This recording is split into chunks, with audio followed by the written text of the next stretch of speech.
นการขนส่งเอ็นเหลิง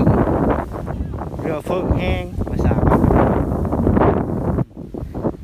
เอ็นเหลิงขนเข้าไปแล้วก็ใจแยก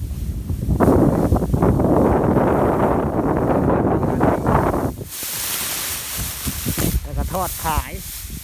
เดี๋ยวส่งไปเฮอจะวิธีขึ้นก็ได้ว่าเอ็นเหลิง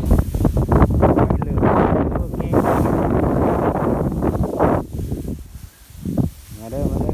เอ็นเหลิงซอยกันอั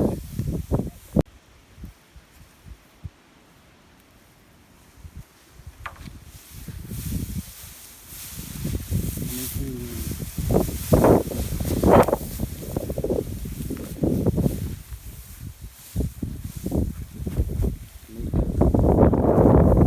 ขนส่งลำเล็กเอ็นเหลิงส่งโดยรถผง18 ล้อส่งเข้าไปบริษัทคัดแยกตะแหงแล้วก็ส่งไปเฮอฮานลาวฮานบีแล้วก็นั้นก็ทอดขายเอ็นเหลิงที่ชุดเจ้ากินมือฮะ